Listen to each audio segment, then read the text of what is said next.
Hello, America. I'm Mark Levin. This is Life, Liberty, and Levin. We have a great guest, Byron York. Good to see you. Thank you for having me, Mark. Washington Examiner columnist, expert in most things. Absolutely. Well, Byron York, Moses has spoken. He came down from Mount Sinai, and he's handed us not 2 tablets, but over 400 pages. Now, half of the report, Volume 1, this half right here,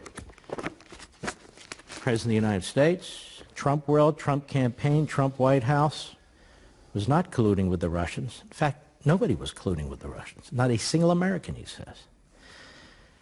Tell me, why do we need 200 pages to tell us that? And moreover, how did we get involved in an investigation, which in the end turned out to be nothing? Well, when this report came out, I thought about something that happened just a couple of weeks ago. The president went to Capitol Hill, met with Republicans, wide-ranging conversation, but when it turned to the Trump-Russia investigation, by all accounts, the president referred to it as 2 years of BS. He used the whole word. And I think the Mueller report kind of confirms that that's really true. It started with a very serious accusation leveled by Democrats against the Trump campaign, that the Trump campaign had conspired with Russia to try to fix the election. Now remember, we were in kind of uncharted territory back in 2016. I remember going to the Democratic convention, and we're getting news reports of these emails from the DNC that have come out, and they're kind of sowing some discord between the Hillary campaign and the Bernie campaign. And then later in the year, in October, just before the election, of course, the John Podesta emails came out. So, I mean, something funky was going on. There's no doubt about that. But this connection, this accusation that Trump was having something to do with it, that he was part of a conspiracy, is this accusation that got the whole thing started. And we know now, not from Mueller, but from Devin Nunes and others who have looked into this, that there were a bunch of people kind of pushing the idea that there was a Trump-Russia conspiracy. The intelligence and law enforcement agencies of the United States kind of got carried away with it. And by January of 2017, just 2 weeks before President Trump is sworn in, he's the president-elect, you have the director of the FBI in a one-to-one briefing with the president-elect telling him, we know about you and prostitutes in Moscow. I mean, just crazy stuff. And basically, Democrats, who do have a huge media advantage, were able to leverage this into kind of a big controversy and something that ultimately became almost a frenzy. And in May of 2017, you have what I think we've seen happen before, which is top officials in the Justice Department just panicked and appointed a special prosecutor.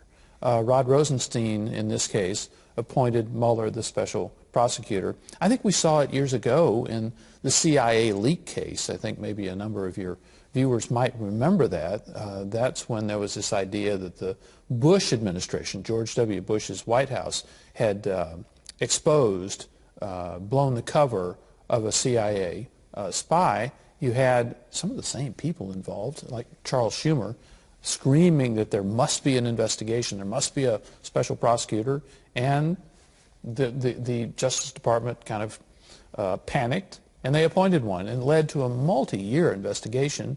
And we found out later that they knew at the very beginning who had leaked this name. I want to unravel some of this with you. No collusion. It's essentially being ignored by much of the media. CNN, MSNBC, New York Times, all the rest of them. It's a big deal. The president said from day one, there is no collusion. People around him said from day one, there is no collusion. And yet, top echelon of the FBI, parts of the Department of Justice, you had former intelligence chiefs, Brennan and Clapper, all over TV. The president was called treasonous, said he was doing Vladimir Putin's bidding. He was called a spy. He was called all these things, and not just by pedestrians, by people who served in the Obama administration. You had an interview with McCabe on 60 Minutes where he assumed, claimed that the President of the United States was all clogged up with the Russians. They were talking about the 25th Amendment. They were talking about what they were going to do about it. And you have a FISA application, a warrant issued, based in part on the dossier of an opposition campaign. The Obama government, federal law enforcement, federal intelligence, aspects of it, all geared up on collusion. There's no collusion. Are any of them going to be held to account? The Democrats in the House have no interest in this anymore. They moved on to part 2 of the report, which we'll get to later. This is the world's biggest never mind. I mean, it's astonishing. First of all, we've known this for quite a long time, that there was no collusion, that Mueller was not going to allege it, because we saw Mueller really didn't leak very much, but he did charge people. He indicted people, he tried them, he got their guilty pleas, and he indicted or charged big figure after big figure, Manafort, Gates, Flynn, Papadopoulos, Cohen, and others who were in the Trump circle in the campaign. And he charged them with various things, like Manafort charging him with basically not paying taxes years earlier. And the others, some he charged with lying to FBI investigators. But he never alleged that there was a conspiracy or coordination between the Trump campaign and Moscow. And you're thinking, well, if Paul Manafort, if there was this coordination and Paul Manafort wasn't involved, who was colluding here? So it's something that people in the press should have been able to see this whole time. So it's not really a mistake. And I was talking to John Dowd, who was the president's lawyer from right after the appointment of Mueller until March of 2018, and he felt that by Christmas of 2017 that Mueller had pretty much established that there was no collusion. All right, let me stop you there. That's a big deal. Yes. That's over a year ago. Correct. Almost a year and a half ago. So why did Mueller wait?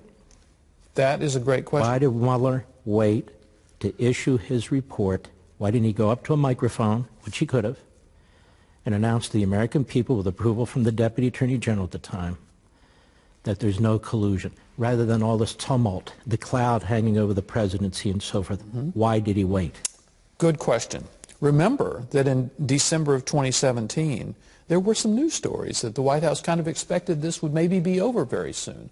Well, that was because they knew that Mueller had not established collusion. So what happens? Why does it go on? Mueller begins to chase this whole obstruction theory, and the obstruction theory is based on whatever Trump's state of mind is. So an interview, a questioning of Trump himself becomes a huge deal. Now let me stop you. It says, so he knows pretty much by then, no collusion. Now he's focused on obstruction. Focused on obstruction, maybe get false statements out of the president, twist them, maybe get perjury out of a president, maybe flat-out obstruction out of a president. The president made many public statements. He was very angry, an innocent man being accused of being a spy, among other things. Why would Mueller pursue that rather than close it down? What's baffling about this is, I mean, you can say maybe it was really the 13 angry Democrats or the 17 angry Democrats, that is his staff pushing him, but it's absolutely baffling, especially in light of the fact that the White House cooperated to an extraordinary degree with this. They offered all of the White House staff that Mueller wanted to talk to, they said, go talk to him, tell him everything, don't claim any privilege. And by the way, they didn't go to a grand jury. They just went over to Mueller's office and answered questions. So we heard a lot about Rule 6E and the grand jury material is secret. Well, that didn't apply to anything that the White House staff told. They also handed over millions and millions of documents. So this is happening under the surface at the time that the president does call the investigation a witch hunt. He talks about the angry Democrats. He says it's a hoax.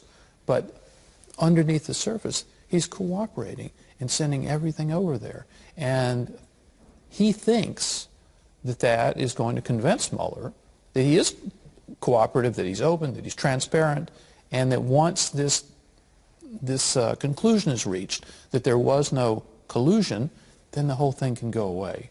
What he didn't count on was that Mueller would get caught up in this obstruction frenzy.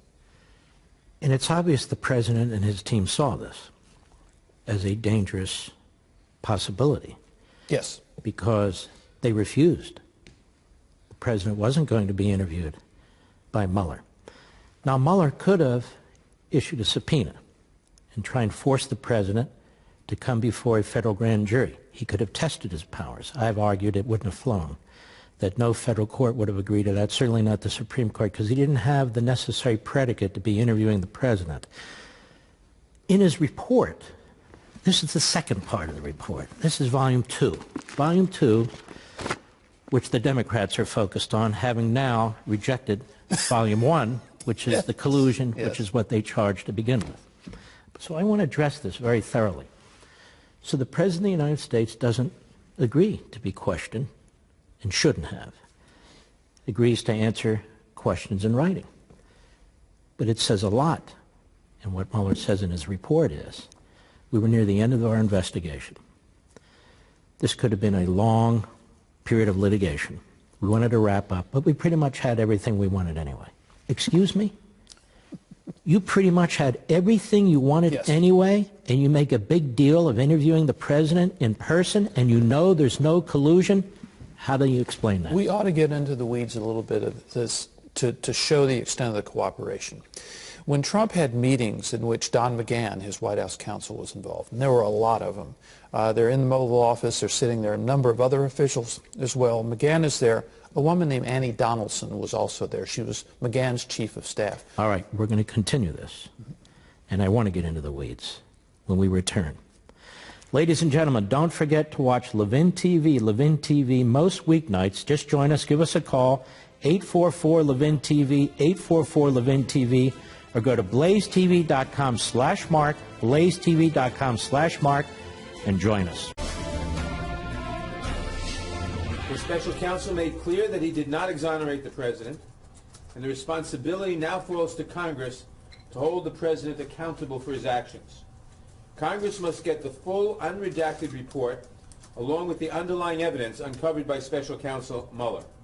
Congress requires this material in order to perform our constitutionally mandated responsibilities.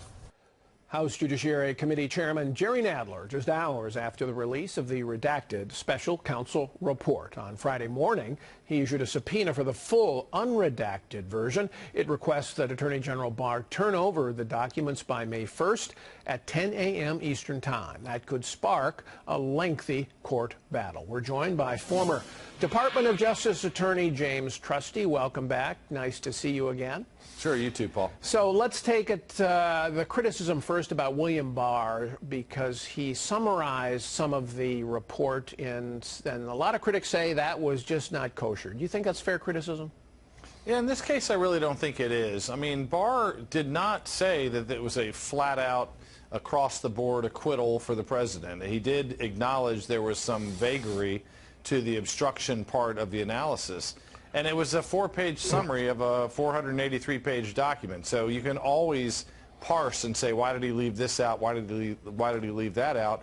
I think Barr is still the credible guy that got him the job in the first place, and I think it's a fairly premeditated but unfair attack on him to say that somehow he tried to mislead the public during that 3-week period. Now, you've looked at the redactions, as we all have. There's a fair number of them, but it's you can read most of the report without them. Do you think the redactions and their justification look okay to you? Does that look like they're reasonable? Well, look, the bottom line is all of the bases for redactions here are ones that pre-existed this investigation. I mean, it absolutely makes sense that grand jury material, which statutorily has to be secret unless a judge orders release, you knew there was going to be grand jury redactions in here. You knew there was a very solid chance of ongoing matters creating redactions. And I'd say also classified or foreign intelligence gathering type techniques. I mean, these are traditional areas that you don't want to publicize, so it's no surprise that there was at least some portion of the reports redacted. Now, Barr said that he's going to allow senior members of Congress and the key committees to come in and take a look at all the redacted material except for the grand jury material. That sounds like a pretty major accommodation to Congress. That is. It's funny. It's kind of a heavy-handed approach to say, give me everything by May 1st, here's a subpoena, when Barr seems to be true to his word from the beginning. I mean, in the confirmation hearings, he was talking about full disclosure to the best he could under the law. This is a pretty traditional and sensical type of conciliation to say, look, we'll meet in a skiff, we'll meet under secure circumstances so you can look at things that aren't properly before the general public. The Rule 6E, the grand jury material part, it doesn't matter who's asking. That requires a judge. And so somebody has to go to a judge and convince a judge that this type of disclosure, which is very unlike typical litigation disclosures, makes sense. And Nadler's suggesting he's going to do exactly that and demand of Barr turning over the full report and accompanying materials. Now, if Barr says, well, wait a minute, I've given you everything except 6E, which only a judge can turn over, and I'm going to resist your subpoena because of that, how's that legal fight going to turn out? Great question, and who knows? But I would say it's going to be a little uphill. I mean, again, when you have for the Rule Congress, 6, you mean uphill for the Congress? Yeah. Sorry, yes. I mean, for Rule 6E materials, it's typically because a defendant's rights are involved. In other words, I'm representing a client. There's a trial going on. The witness that's going to take the witness stand previously testified in the grand jury. I'm entitled to see if there's inconsistencies between those statements. That's the type of thing you see very routine release of Rule 6E materials, but not just Congress really wants to know. And the reality is, remember, the report didn't actually have to even go to the public or Congress. Right. It was supposed to be going to the Attorney General. They made a political and I think a correct calculation that they couldn't sit on it and keep it from public scrutiny. And that ought to be something in the Justice Department's favor if it resists. I assume this, though, would go up multiple rungs, and who knows, it could even go up to the Supreme Court. It could. I mean, obviously, if it gets to a point where a court says under all of these circumstances we're going to allow essentially qualified release to Congress, maybe treating it like classified information, then that could end it without a bunch of appeals by DOJ. But if DOJ is saying no and the courts are agreeing, it could take a while to resolve that. We have about a minute left, but I want to ask you about the obstruction section of the report, and particularly the line by the special counsel that he said, though we did not find that the president committed any crime of obstruction of justice, we did not conclude that he was enough to exonerate him. Is that playing fair, do you think, by the special counsel, to leave that cloud over the White House? Yeah, that's a tough question because, you know, you could certainly envision a report, probably very stripped down from what we have here, that just literally gives the emperor's thumbs up or thumbs down on prosecution using a reasonable likelihood of conviction standard. In other words, do we have enough proof beyond a reasonable doubt? So you could have a situation where they just said there's not enough to prove this case beyond a reasonable doubt as to both aspects. So each side of the analysis is a little different. To say not only is there not enough to prosecute, but there was no collusion is going beyond what some people had called for in terms of the prosecutorial model, but also leaving dirt on the table and saying it's not enough is problematic. It makes people have to defend their own or prove their own innocence when they shouldn't have to. So it's a tough call. Thank you, James Trusty. Appreciate it.